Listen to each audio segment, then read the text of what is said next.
जब मैंने क्रिकेट खेलना शुरू की तो शुरू में मुझे भी बहुत सी प्रॉब्लम फेस करना पड़ी, मगर वो प्लेयर ही क्या जो हार मान जाए। आज मैं दुबई में हूँ और इंटरनेशनल ट्रेनिंग कैंप रन कर रही हूँ और हमारा मकसद है मुल्क के रॉ टैलेंट को दुनिया के सामने लेकर आना।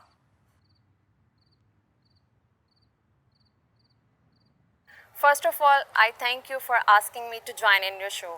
Then I would like to say that it's only hard work, coaching and training workshops which can bring forth our talent. The goal of my coaching camp is to provide an international platform to our rising stars. आज मुझे पाकिस्तान में मौजूद women players के साथ एक information share करनी है। Next month से लगने वाले कैंप में पाकिस्तान से आने वाली प्लेयर्स के लिए कैंप मैनेजमेंट ने 25% डिस्काउंट का ऐलान किया है। मैं तो कहूँगी इस अपॉर्चुनिटी से ज़रूर फ़ायदा उठाएं।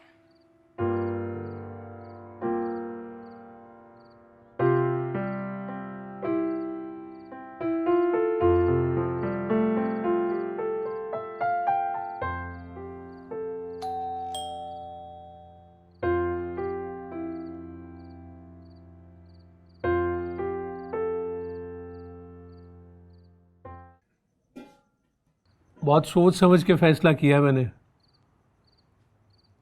नसीम बेटी है मेरी, जानता हूं मैं बचपन ही से लड़कों के साथ खेल के बिगड़ी है।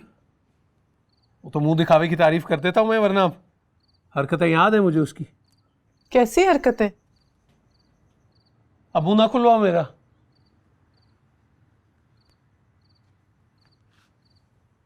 इसी अच्छे घर में शादी हो भी गई ना उसकी, धोखा दही से भी अगर तुमने कर दी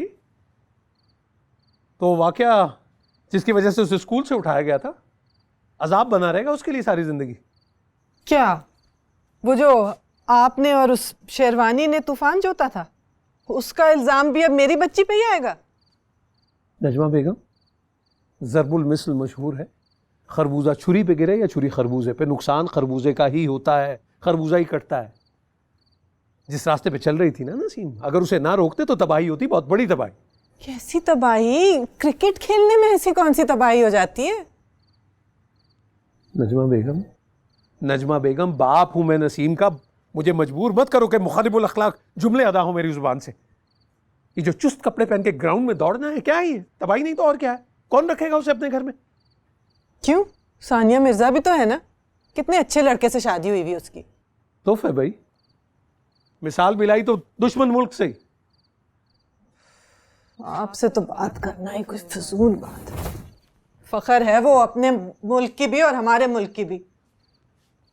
माँ बाप तो ख्वाब देखते हैं कि ऐसी औलाद हो उनकी भी।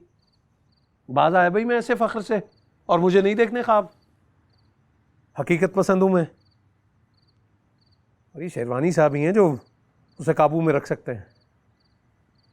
ये किसी और घर गई ना तो वो चांद चढ़ाएगी कि जहर खा के ही मरूंगा मैं। अब कुछ खिला दो।